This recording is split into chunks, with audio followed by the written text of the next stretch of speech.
Welcome to This Week in Common Sense, starring Paul Jacob. My name is Timothy Verkala, and we're going to talk about the big stories that have appeared this week on thisiscommonsense.org. Paul writes a column 5 days a week there, and the columns this week are The Big Lesson on Monday, Message or Money on Tuesday, Mount Maddow Blows on Wednesday, The Pushers on Thursday, and The Freedom to Say Jesus on Friday. Today is Friday, the 12th of 2021. We're going to cover the week, and let's get to it.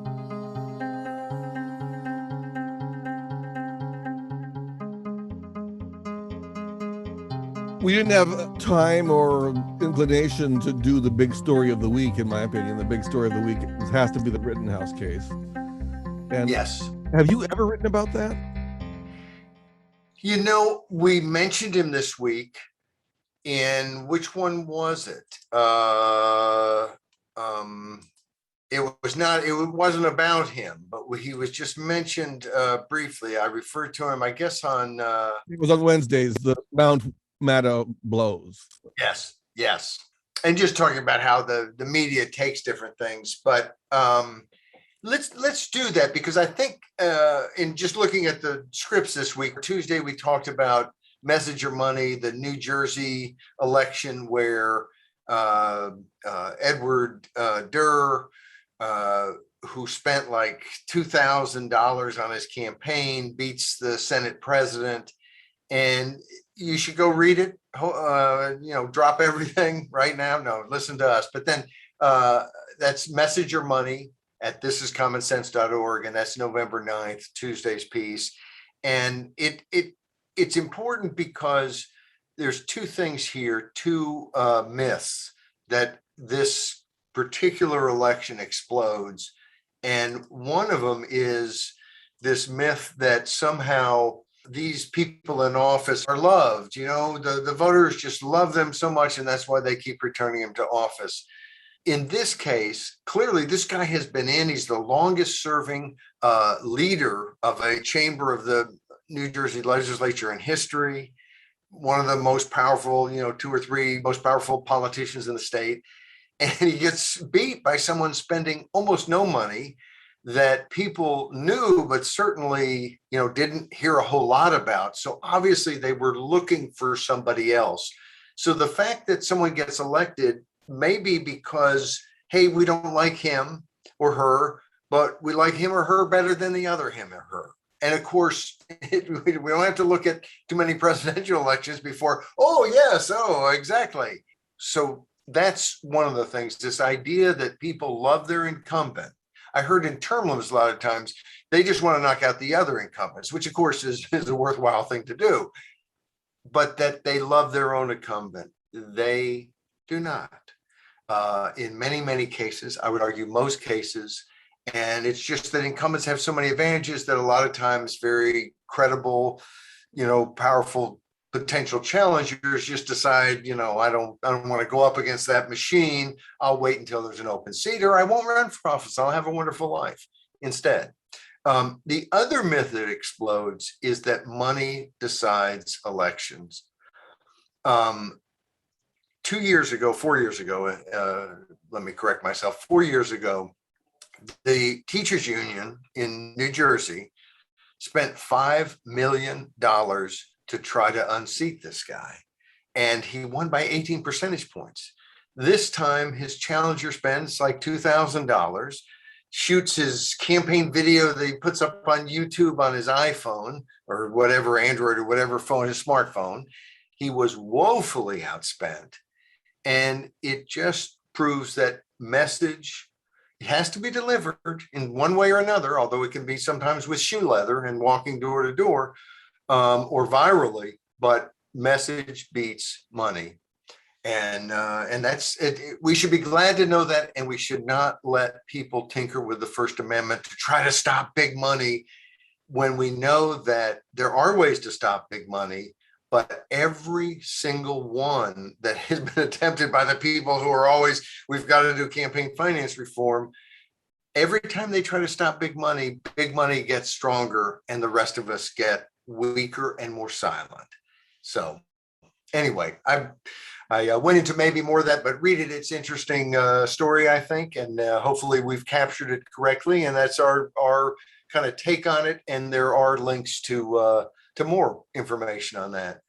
But let's talk about Kyle Rittenhouse a little bit, because I spent much of this week watching more TV than I usually watch. I was taking care of my mother, and so we were sitting a good bit of the time, and sometimes she likes to watch stuff, and sometimes I do too. And I probably coerced her into, hey, Kyle Rittenhouse trial.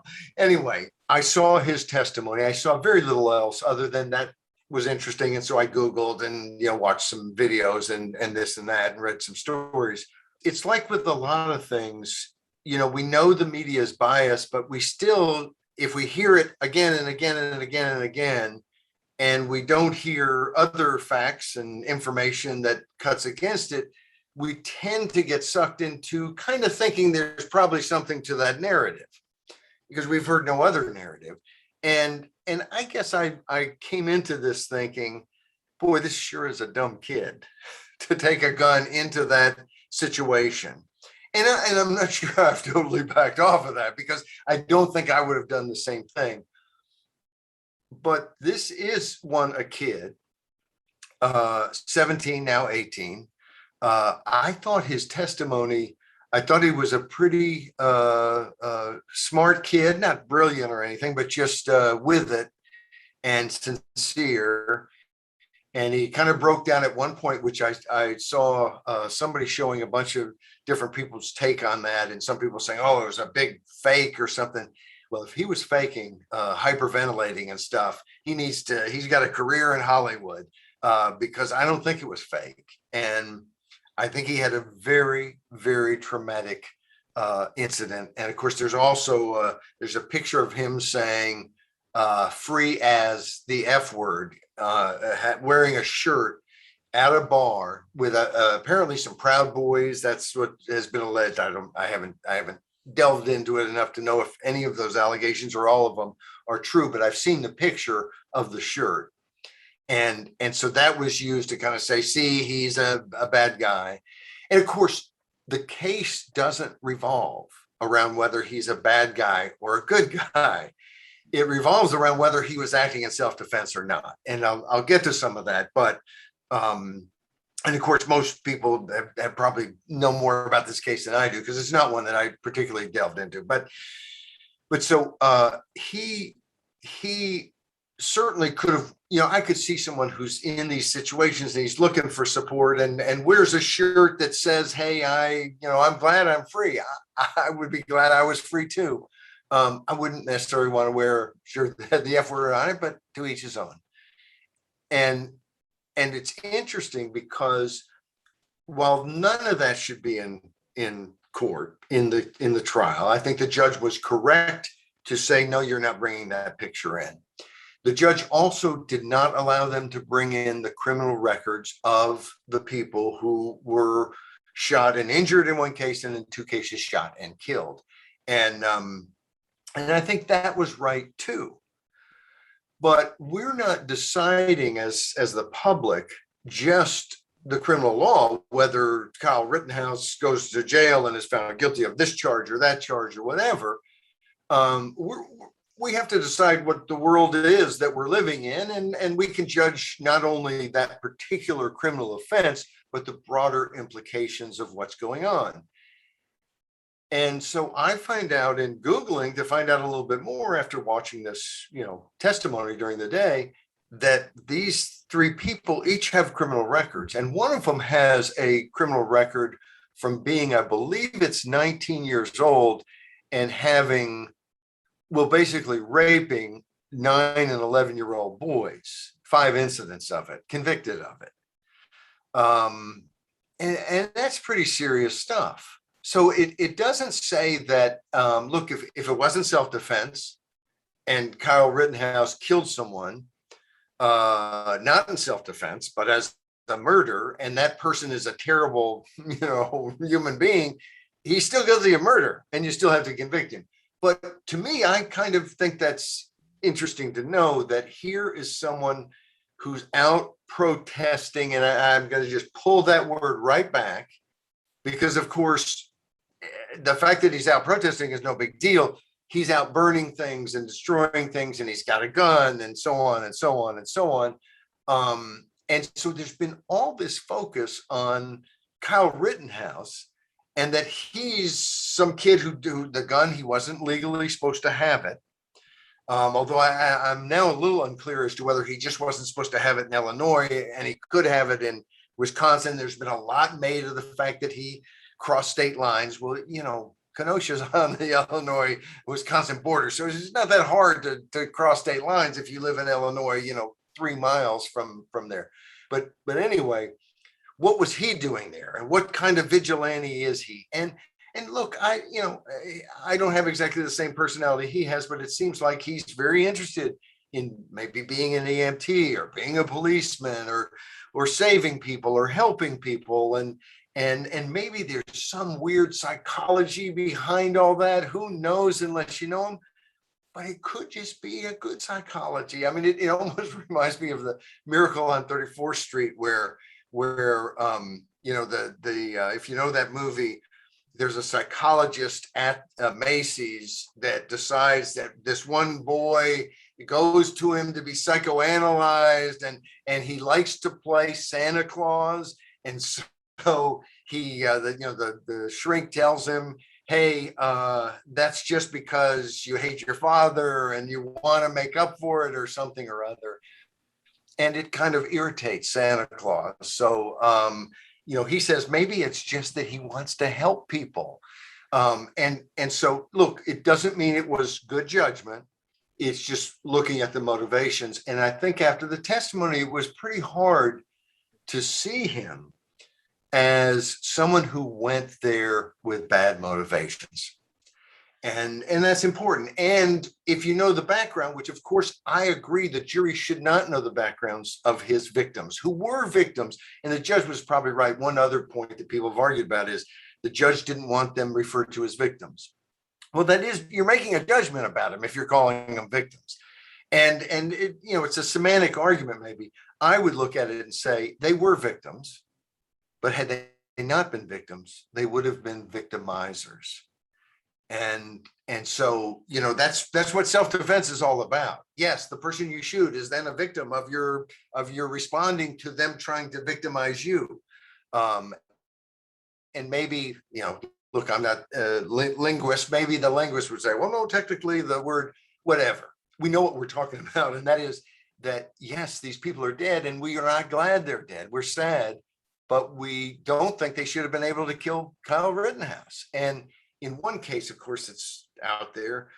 In one of the cases, the guy who's still alive admitted on the stand that he didn't shoot him until he was like 3 feet away with a gun pointed at him. And these people had threatened to kill him and so on. So, if I were on the jury, he'd be found not guilty. In fact, if I were the judge, there may have been a directed verdict and or a mistrial and so on.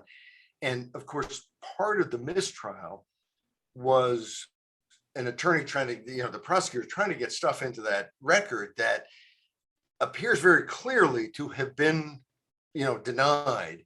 And there are times in a trial when something gets opened up, it's denied, you can't go into that. But then some witness innocently mentions something about it, and maybe it's the other side's witness that they've brought in. And now, Your Honor, he just opened the door. I mean, if you've been forced, because my wife likes Law and Order, if you've been forced to watch them, they're always saying that because they like the door being open so they can prosecute better. Gosh, I hate that show. Anyway, it is the ultimate kind of the state always doing stuff, but prosecuting people. It's like, please stop prosecuting all the time. Anyway, but I digress. The prosecutor also opened up the cross-examination of Rittenhouse by talking about his silence prior to the trial, after being arrested and so on. And of course, he did turn himself in. He tried to turn himself in Wisconsin, then turned himself in Illinois. And, so this is a little different circumstances than a lot of cases like this. But basically, he he has a right, of course, to remain silent. And for a prosecutor to be attacking that right, and the judge said something like, this has been settled law for 40 or 50 years. And I thought, no, this has been settled law for 250 years. I mean, this is it's closer to 250. It was outrageous. And I liked that judge coming after him. And the other thing, which I've never seen this, and I'm not an attorney.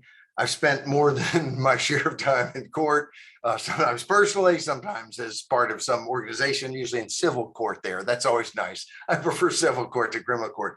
But I've seen some of these proceedings, and I have an interest in it. And I have never seen or heard of a judge reprimanding a prosecutor the way this judge reprimanded him. And in fact, on getting the information, trying to get this stuff into the record, against the judge's order, the prosecutor said, well, I just want you to know, Your Honor, my good faith thought was blah, blah, blah, blah, blah. And the judge said, well, that's complete bunk. And I don't believe it was in good faith. And you just don't hear that sort of thing too often. The truth is they shouldn't have brought these charges. That's my view. And look, again, I've seen his testimony. I've seen reports, I've read some stuff. I haven't watched this whole thing. And one of the things that people should realize is that so often what's reported in the media, what you hear, even on a case that's as high profile as this, you have to realize you're hearing things in the media and elsewhere that oftentimes the jurors are not hearing. And maybe there are cases where they should be hearing them. But most often, I think the courts are correct in keeping some of this stuff all out, because you're saying, look, you didn't have a right to bring these extraneous things in that may make this person look bad, but had nothing to do with this crime that's being alleged. I'm with you. I've only seen parts of it, though. I saw that section. I also saw the surviving victim of Rittenhouse, who gave away pretty much the whole game in his testimony, which I thought was very interesting. He's also a creep beyond measure, by the way. I think that man is truly an evil person. I have no sympathy for any three of these guys. They're all evil people. There has been a response to this saying, which is kind of a, let's get out of this individual case. And the point I was trying to make is, unless you've seen the whole trial and heard all the evidence, and sometimes there's stuff floating out there that might prejudice you, and that's not supposed to come in, and it shouldn't come in. But unless you've heard it all, you're operating without knowing all the facts, and you ought to recognize that and not jump to conclusions.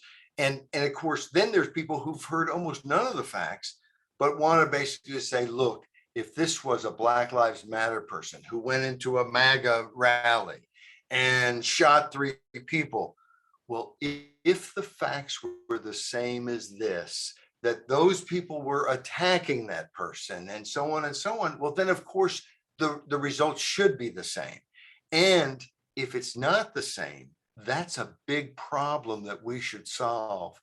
But it doesn't mean that Kyle Rittenhouse should be found guilty. The solution to bad law being oppressing a Black person is not to let's oppress a white person to make it equal. That's not the goal. The goal is stop oppressing the Black person. If a Black Lives Matter person goes in and does the same thing and is treated this way, and the same thing happens in reverse with it being Donald Trump people, then by golly, he better get off. And we have to create a society where we have a criminal justice system where that happens. Stop this tit for tat civil war. Don't make Kyle Rittenhouse a 17 or 18-year-old, as tragic as the situation is.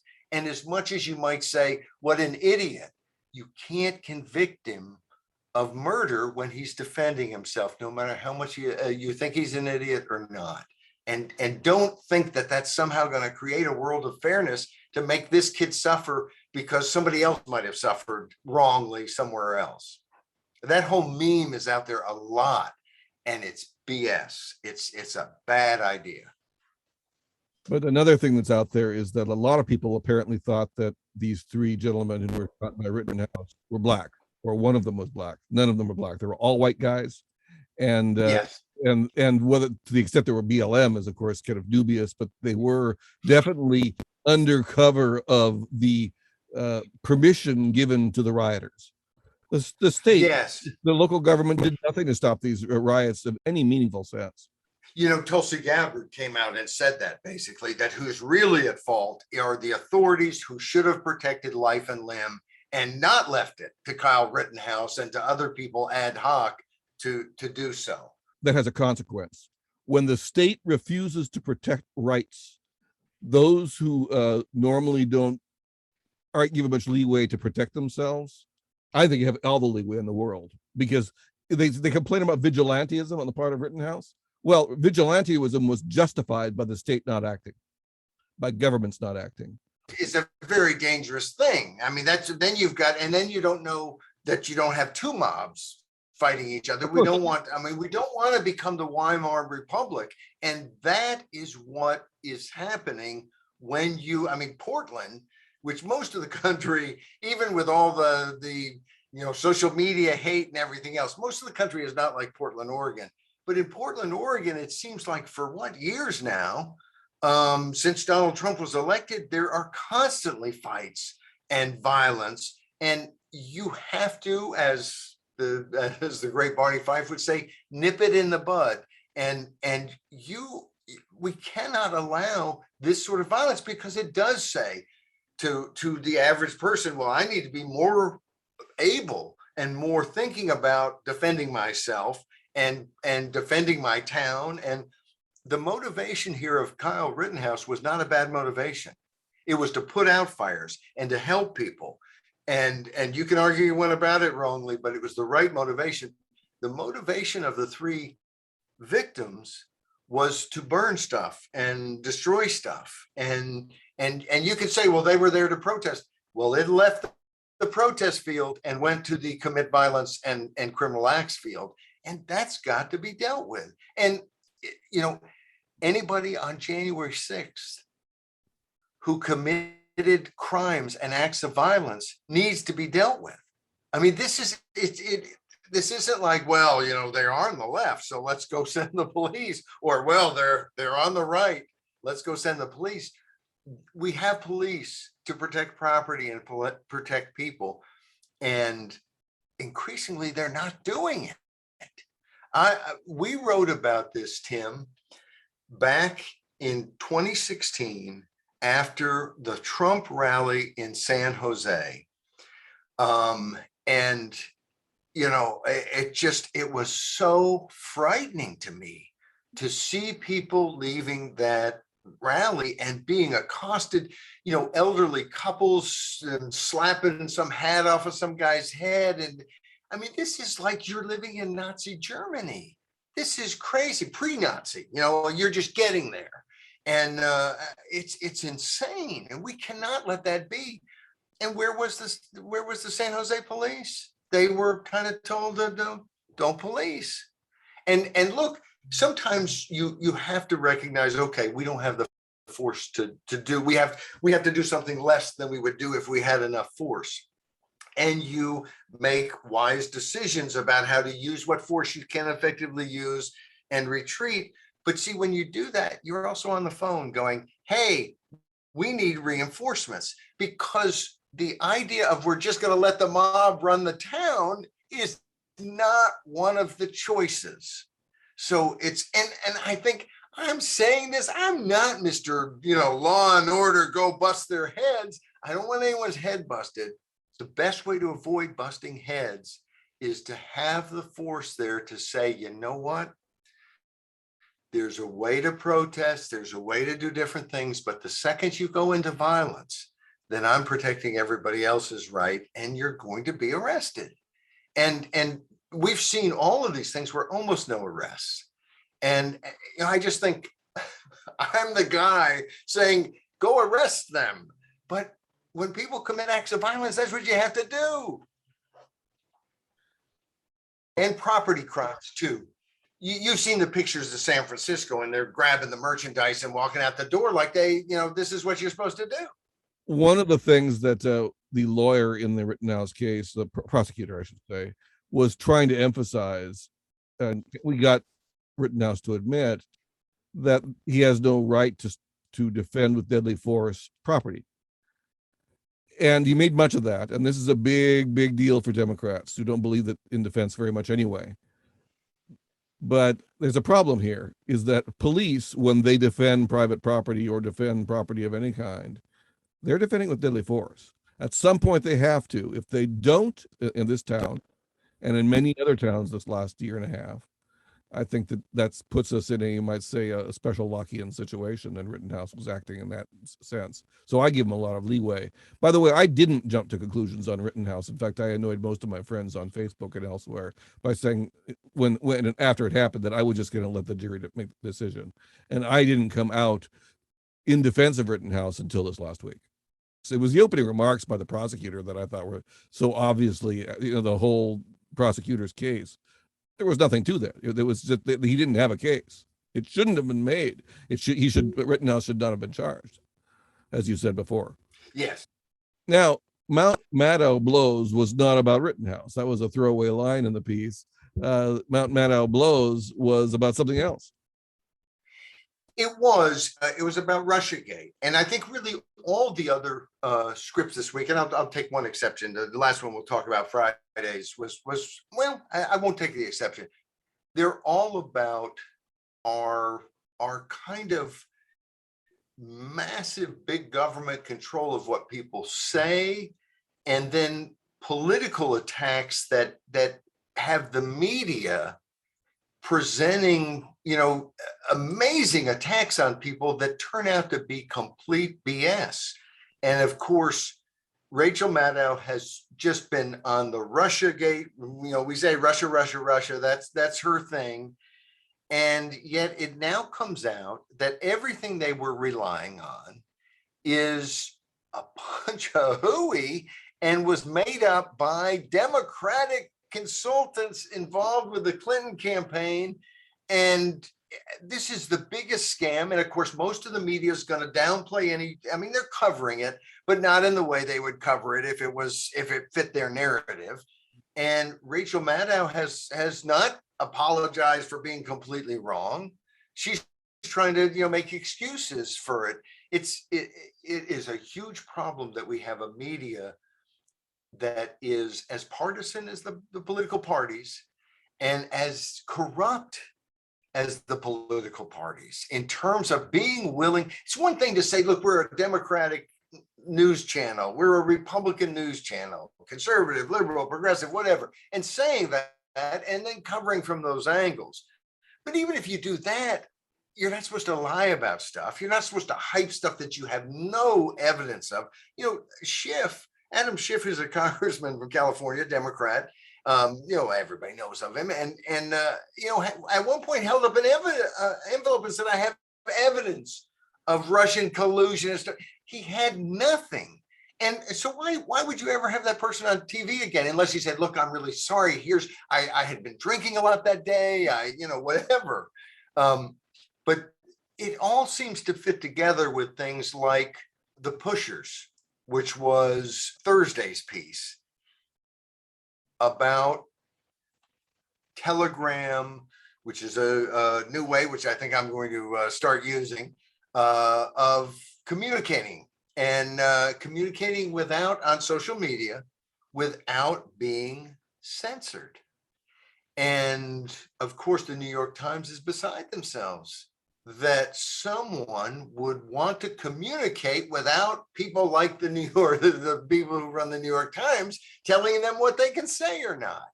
And we have come to a point of insanity in all of a sudden the left, which tended to be more pro-free speech, being so overwhelmingly anti-free speech and actively working with public-private partnerships, big corporate partnerships to censor what people can say. what every little person, all of us out here talking with our friends on Facebook, they want to come down with the force of big corporations seized with government interests and so on to smash us. That's the left, liberal, progressive, help the little guy.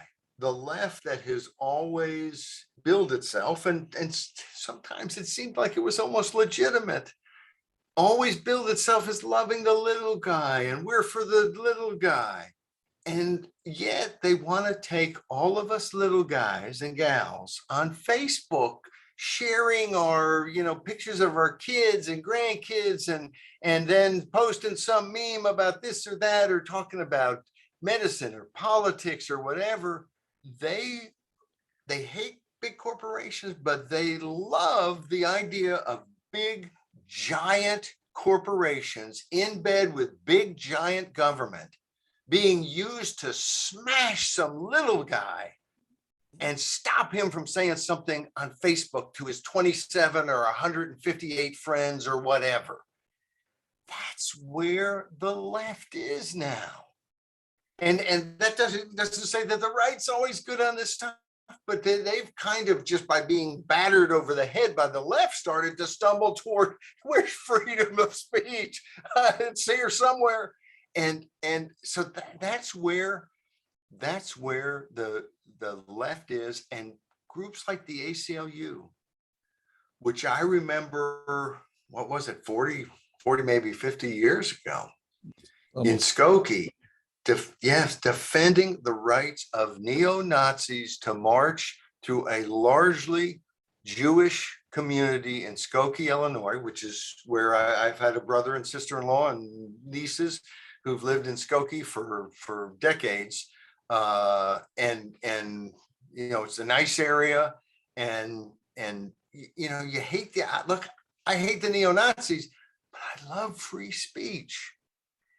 And who hates free speech? Well, neo-Nazis do. So, they were using it. Well, yeah, they are, but they got nothing out of it.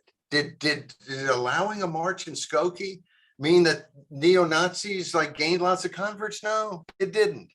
And what it did send was a message that we have freedom to speak, no matter how obnoxious, which means all of us feel free to speak. And it means we can have robust debates, and we can start to respect each other, because you know what? You're going to hear some stuff you don't like, you don't agree with. That's a sign of a healthy society, a society where you only hear what has been approved truth is not a healthy society. And I'm not sure that's the majority in America anymore. But we're going to keep talking about it until it is, because that is so frightening. We also, the other one we haven't, there's two we haven't mentioned, and we've kind of gone to where we're talking about one or more than others. Let you folks go read them. You can go read these, but it's, we'll just mention it a little bit. The Big Lesson, which was Monday's piece, is just about how much freedom we have handed away in this pandemic, and that we better find a way to get some of it back, and start realizing if you hand away your freedom in a crisis, you're going to find a lot of crises happening. And so go read that, the big lesson, not the big lie, although it's kind of a lesson maybe about some big lies. And then I just wanted to say a couple words, because I've gotten such a good response from today's piece, the freedom to say Jesus. And I wrote today's piece not because I'm thinking everybody should rush to school and say Jesus. They should say Jesus if they want to, and they should not feel that they have to say it if they don't want to. That's what freedom's all about. But I have to say, everything I know about Jesus, I think he sees it the same way, that people should be free to say his name if they want to say it. And I don't see him forcing anyone to ever say it who doesn't want to. That's not just the Christian view, that's the free view. And there's some connection. I mean, people came from that idea of free will and got to freedom. That's a good thing. And this is a story about a kid. And the reason I think it's so important is not just about the religious freedom aspect of it. It's about the way power works in our society. So here's a kid, he's got cerebral palsy. He's going to school. There's a talent show. He wants to be in the talent show. He likes music. He likes Christian music. And he wants to do a song that mentions Jesus. It's a Christian song. And the school says no. And his mom says, I'm calling the Alliance Defending Freedom, which is a group that takes a lot of these religious freedom cases. And they send a letter to the school district. And the school district, in what's called a New York Minute, decides to toss this attitude that he can't do it and says, oh, no, we're folding. He can. Yes, he can. And what it tells you is, and maybe this was all an innocent mistake. I kind of am like the judge in the Rittenhouse case on that. But let's say maybe it was all an innocent mistake. These mistakes happen.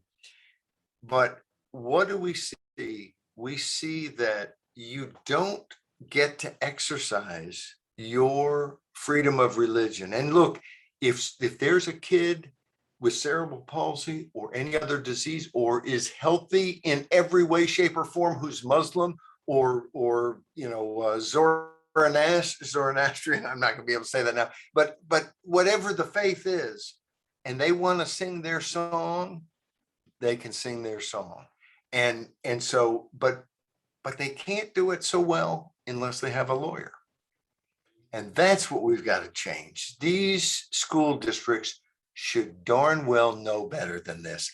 And of course, the fact that they folded so quickly when they got a letter from a law firm that would do something, or public interest legal effort that would do something, they folded immediately because they knew that their policy was unconstitutionally violating this kid's rights.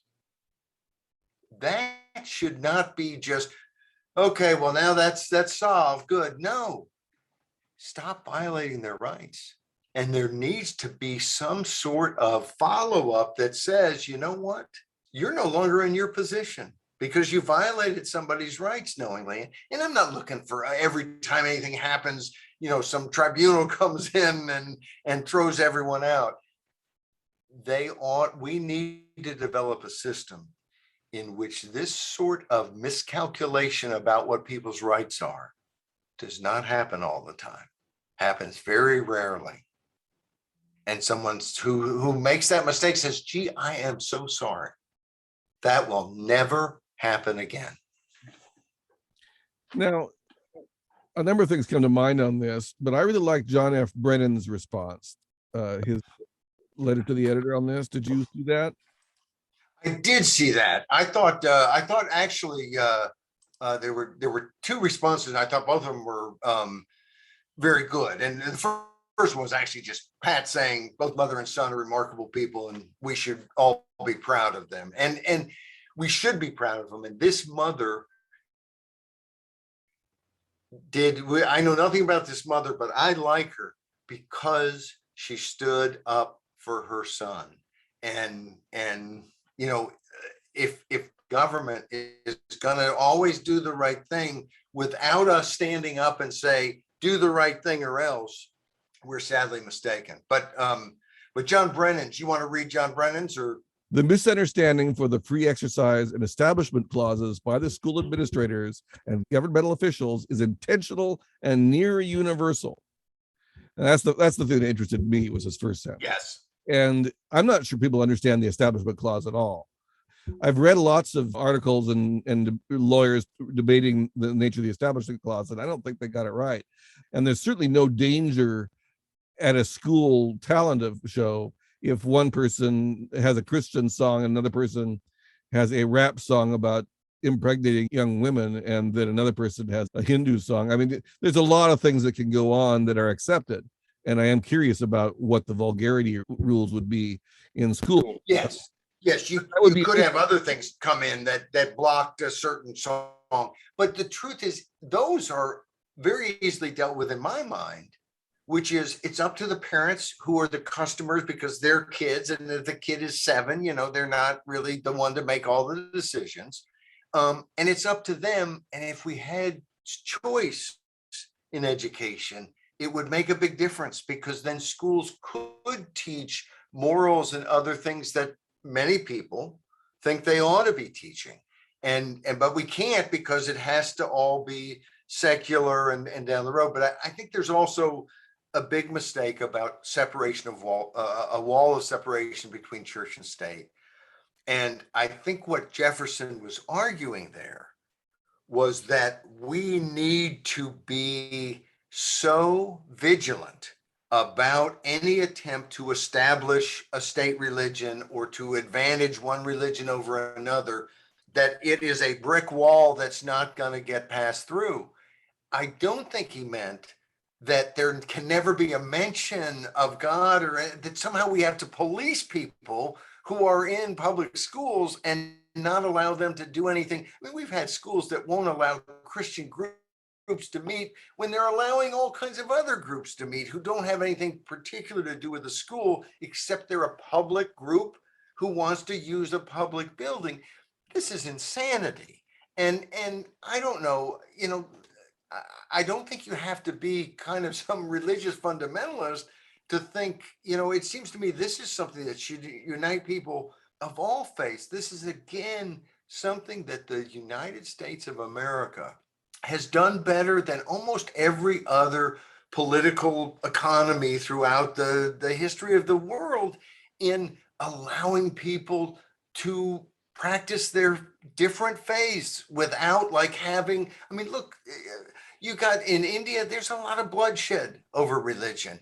In other parts of the world, and in Bosnia and different, I mean, religion is a problem, in terms of it's part of the killing and so on. In the United States, we have not had that, and it doesn't mean that, oh, we've always been perfect. No, that's not the point. The point is it's fundamentally different, and we want to keep it that way. And that's not to snuff out religion.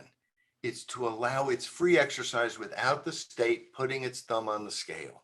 Now, Mr. Brennan had a second sentence that I don't think I agree with, but I thought it was really interesting. He says, all collective government systems are incompatible with any belief in ensoulment. Do you have any opinions on the subject?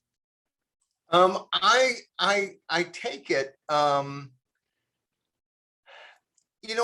don't know that it's incompatible, but it seems to be hostile, and it seems to not just be hostile in the United States. In other words, this problem of, and maybe I'm sidestepping some of that theoretical argument, but what jumps out to me is it's government is not hostile to religion in the United States of America, and everywhere else everything's hunky-dory. In China, the China Nazis are not very fond of any religion. We've seen that in the Soviet Union was not fond of religion. Hitler was not very fond of religion. In other places in the world, as we mentioned, they might be fond of their own religion, but they will use that religion to try to get people to kill people of other religions. So, and that's not, sometimes that's not always the state, but almost always it's connected to the state and uses the state to do that. And part of the reason I think in the US and in more communist regimes that clamp down on religion as, it's the opiate of the masses, but as in a very negative way, as a negative force in society, it's a negative force in their society, because the whole idea of totalitarianism, and I sometimes jokingly, but not entirely jokingly, call the United States the freest, most democratic totalitarian society in human history, meaning that so often our government's impulse is totalitarian and to enforce kind of totalitarian ideas. And if the public school system is there to smash religion out of people's heads, then that is a totalitarian attempt there. That is the sort of thing that a totalitarian society does. And why does it do it? Well, there are two forces that are stronger than totalitarianism: religion and the family. Those are the bonds that we've seen again and again. And look, in the comments, if you disagree, suggest some other things. But it seems to me that people have been willing to fight overwhelming evil that they knew had more power. I mean, I think of the White Rose students in Germany, who were very strong Christian students who ended up being executed because they were sending pamphlets around the country saying, Hitler is a satanic force. The communists have always been very anti-religion, and I think they recognize the same thing, that religion is a competitor for the complete domination of society by the state. And of course, the family is, if the United States government comes between me and my brother or my sister or my mom, I can tell you, my mom and my brothers and my sisters are going to come first. And so the impulse to totalitarianism is, it seems to me, to diminish its enemies, and both religion and the family are an enemy of totalitarian government. I pretty much agree with that. Though I kind of look at totalitarian governments, in fact, almost all modern government systems, as kind of religions in disguise. That's what statism is to me. It seems to me as totalitarian. It's the worship of an implementation of the state as the all-powerful. Yes. Catechism that we grew up with define God as omnipresent, omniscient, and omnipotent. And progressives love omnipotent states. The socialists love omnipotent. And fascists the same way. And of course, socialism sums up fascism because it's National Socialism. Yeah. It's a interesting little debate that you got there in the comments section with Mr. Brennan. His comments have been very enjoyable through the years, because for years he's, and not all the time, but when he has a comment, it's worth reading, even when you don't agree with it. He's very thoughtful and brings in some perspectives that are always helpful. Well, did you have a favorite quote from this week? I did, and I debated back and forth, because I loved Will Rogers, "Be thankful we're not getting all the government we're paying for." But the one that spoke out to me, and I actually kind of wanted to, I was thinking before we started, I might bounce it off of you some. But the one by, and I'll mispronounce his name, but José Mujica. The J is an H, I think, but I have trouble with all the other letters. But he says, "Democracy is old, very old. It is an attitude of man. Democracy is an imminent attitude, but one that has always been in crisis with authoritarianism." And here, I think what he's saying by democracy is not just the election of leaders, but it is the idea that each person has worth. There's a certain individual freedom inherent in democracy, because you're saying each individual gets their vote, meaning each individual has worth, is their own person, gets to make their own decision. And that is at odds with authoritarianism, from ancient kings to totalitarian communist or Nazi governments. And so I think that's kind of interesting. I knew a guy years ago, Howard Katz. He wrote a book called The Money Changers, I think, and wrote a couple other things. But he told me, he was a Jewish man, and he told me that he thought the Protestant Reformation was the most important event ever in history. And the reason he thought that is because it led to human freedom on a scale beyond anything before that. And, I hadn't made that connection, but he pointed out that once you got past all the Catholic hierarchy and you began to believe that each individual had a relationship with God, well, then each individual was equal in a sense, and each individual had their own worth, and that the king was somehow not greater than the serf, and it revolutionized society. And the more I've thought about it, the more I think was brilliant and is actually absolutely correct about that. And so in some ways that's what's being said here, that and that there's always that conflict, and I like looking at it that way because I always know what side I'm on, and that is the side of democracy, the side of the individual, and against the collective authoritarian state. My issue with so many people who define democracy is they think of it as the mechanism of majority control. And I don't think that's the primary definition of democracy. That is a mechanism for control of the state. But to me, the primary definition would have to be minority rights. Because as soon as you get rid of minority rights, majority control, it could be a mob, that could be a tyrant, it could be almost anything. And so the mechanism of majoritarianism, in fact, I don't even like majoritarianism. I'm a super majoritarian. If we have to have a state, I think nearly everything should be done super majoritarian wise. But that's beside the point. To me, they have to be work together. That idea of some mechanism to control the state away from elites, which is one of your points you like to make all the time. You've been making it, for as long as I've known you. And the other is that minorities have rights, and there's some things that democracies can't do. Majorities can't do anything at once, and that's one of the problems I see right now with the way Americans look at government, is that, oh, now our side is one, we get to enact as many things as we want with only our side having input. And when was that was done basically with Obamacare, the first one major reform that was made, as far as I can tell, in which a real attempt was made to go across the aisle from the majority to the minority party.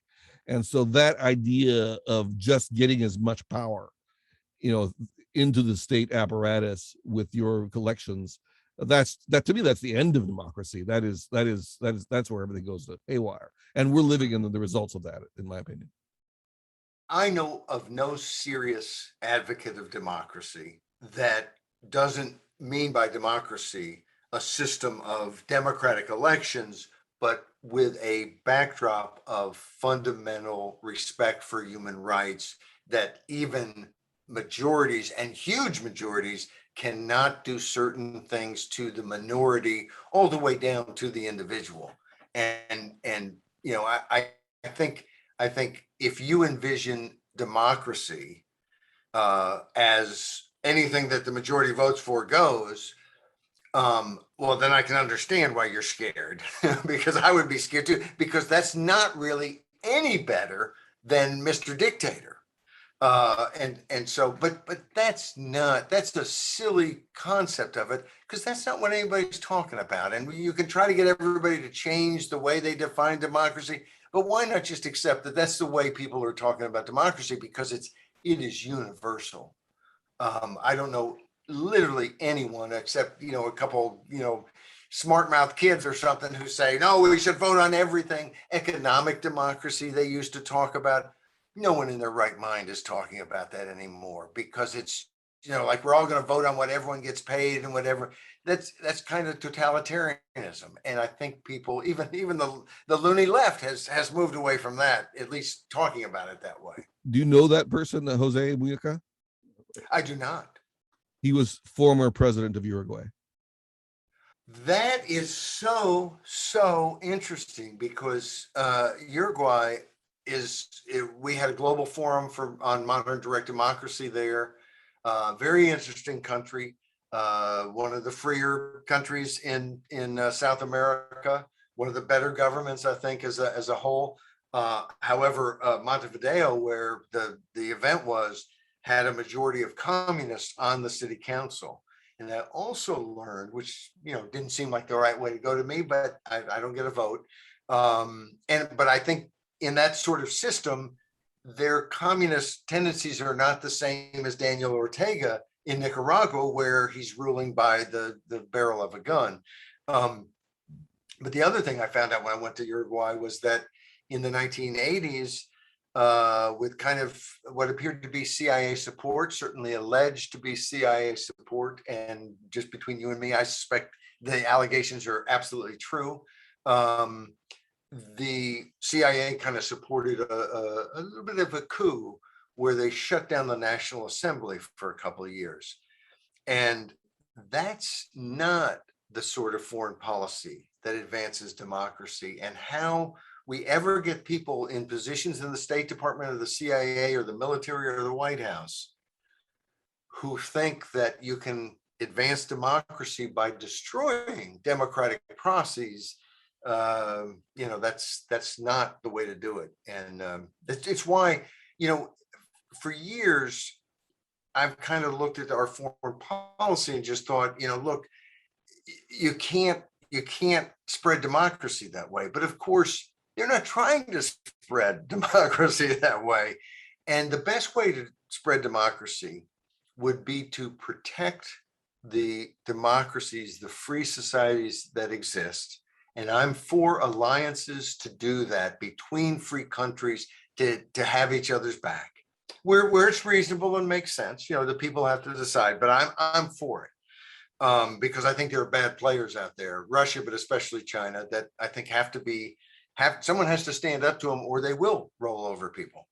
But so I think you want that sort of system.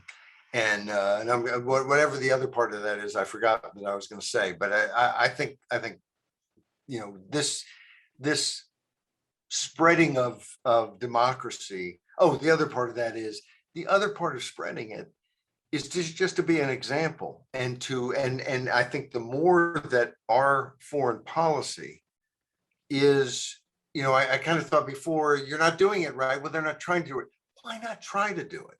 But try to do it in a way that you're actually getting it. In other words, you don't launch coups. You don't support the dictator, because that's obviously not advancing democracy. Instead, you encourage, you trade with, you do everything you can to encourage democracy. You show the example. We're free and democratic, so let's stay that way.